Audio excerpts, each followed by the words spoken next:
మొత్తం ఎన్ని ఎకరాలు జరిగింది నష్టం? దాదాపు అంటే 40,000 ఎకరాలలో సీడ్ అవుతుంటే 15,000 ఎకరాలు ఫీల్డ్ అని చెప్పారు. 15,000 ఎకరాలు మరి కంపెనీ కట్టింది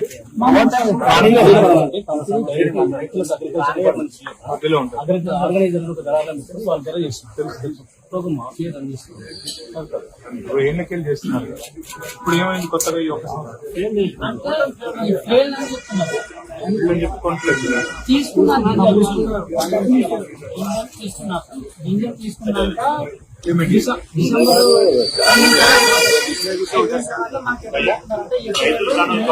ఈ మార్చ్ లాస్ట్ కి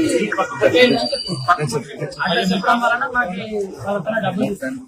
వాళ్ళు ఒక 5 లక్షలు తీసుకుంటే 1 లక్ష వడ్డీ వేసి అట్లా తీసుకొని అట్లా వడ్డీ వేసి మీ గింజలు ఫెయిల్ అయినాయిరా, మీరు ట్రాన్స్ఫర్ మీద సంతకం చేస్తారా, లేదంటే మీకు ప్లాట్ ఉందా, 1 ఎకరా భూమి ఐక్యం చేస్తామని ఇట్లా బిల్ చేస్తాం. ఇట్లా చేసినారా నాకే అర్థం. మేము పెట్టబట్టి 15 సంవత్సరాలు అయింది. చాలా దోపిడీ చేసినారు. ప్రభుత్వ ల్యాబ్లలో అయిందా పరీక్షలు ఏడైంది? ప్రైవేట్ ల్యాబ్లలో చేస్తే ప్రభుత్వ ల్యాబ్స్ ఉన్నాయా? అగ్రికల్చర్ డిపార్ట్మెంట్ యూనివర్సిటీలో ప్రభుత్వ ల్యాబ్స్ లో చేస్తారా పరీక్షలు? చేస్తారా? ఆ ల్యాబ్లలో ఏమైనా తెలియదు. ప్రైవేట్ ఒక వేరే తీసుకోవచ్చు. ప్రైవేట్ ఓకేరా, ప్రభుత్వ ల్యాబ్ లో మీకు సంబంధం ఉండదా? ఎట్లా పరిష్కారం కావాలి మరి? ఈ ఫెయిల్ అయిన గింజలు మాకు పైసలు చెల్లిస్తే మంచిది సార్, అది న్యాయం జరగాలి. ఏమంటున్నారు కంపెనీలు? మీరు పోతే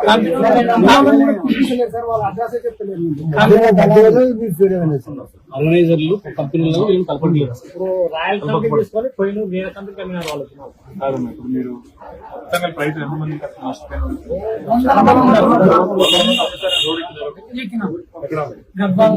కలెక్టర్ ఆఫీస్ దగ్గర ధర్నా కలెక్టర్ పైన చర్యలు తీసుకుంటాం మీకు న్యాయం అంటే ఇప్పుడు 3 కలెక్టర్లు మారినారు సార్. రిపీటెడ్ గా చేసేది కాబట్టి ఒకసారి అడుగుతాం. ఒక సంవత్సరం నిజంగా ఫెయిల్ అయినా కూడా కంపెనీ భరించుకోవాలి. 20 ఏళ్ళ నుంచి మంచిగా ఇస్తున్నప్పుడు కలెక్టర్ గారికి అయితే పిలిచి మాట్లాడాలని చెప్పారు. తర్వాత వ్యవసాయ శాఖ అధికారి సెక్రటరీ గారు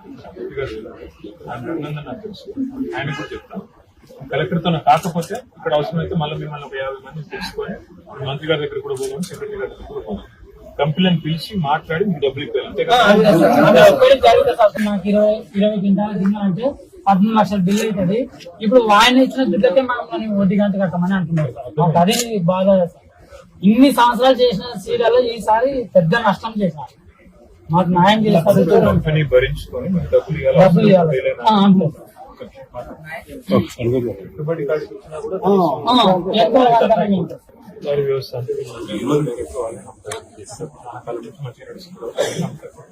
ప్రభుత్వం నుంచి ప్రైవేట్ వాళ్ళతో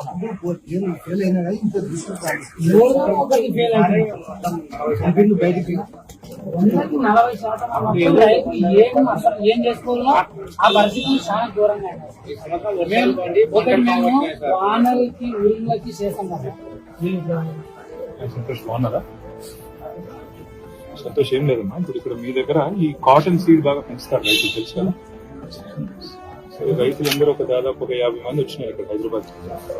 ఈ సంవత్సరము ఫర్ వాట్ ఎవర్ రీజన్ ఆ టెస్ట్ ఏదో పెడతారు కదా క్వాలిటీ, జిఓటీ టెస్ట్ లో కొంత ఫెయిల్ అయింది.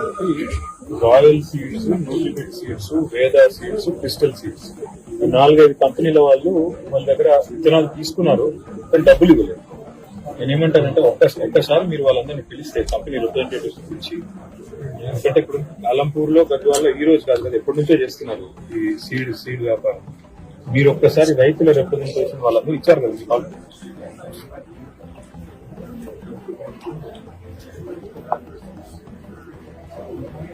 వాళ్ళు దీని అల్టిమేట్ ఇదేంటంటే మనకు కావాల్సిన అవుట్కమ్ ఏంటంటే, మీరు కనీసం వాళ్ళు పెట్టుబడి పెట్టిన పైసలు ఇచ్చినా చాలు. వాళ్ళకి సరే ఫెయిల్ అయినా చేసిన 20 ఏళ్ళకి వాళ్ళకి రెగ్యులర్ గా సప్లై చేస్తున్న వాళ్ళు కాబట్టి వాళ్ళకి నష్టం రాకుండా రైతులకు ఆడికాడికి ఆదుకున్నా కూడా సరిపోతుంది. మీరు వాళ్ళని పిలిచి నెగోషియేట్ చేసి కొద్దిగా ప్రయత్నం చేయండి. ఇక నేను మీ సెక్రటరీ గారికి ఏం చెప్పను, మీ లెవెల్లోనే ట్యాకిల్ చేయండి. Thank you. పంపిస్తాను. మా ఈ రైతు నా దగ్గరికి వచ్చిన రైతుల అసోసియేషన్ మొత్తం పంపుతాను. పంపి మీ దగ్గరికి వచ్చి కలవమని చెప్తాను. మా విజయ్ అని మా లీడర్ కూడా ఉన్నారు, విజయ్ గారిని కూడా పంపిస్తాను. మీ వాళ్ళందరికీ కంపెనీ రిప్రజెంటేటివ్ పిలుస్తాను, పిలిచి వాళ్ళ కనీసం పెట్టుబడి పెట్టాను వచ్చేటప్పుడు ప్రయత్నం చేస్తాను. నువ్వే తీసుకో, విజయ్ వస్తాడు తీసుకొని అన్నయ్య కలిసి పోయి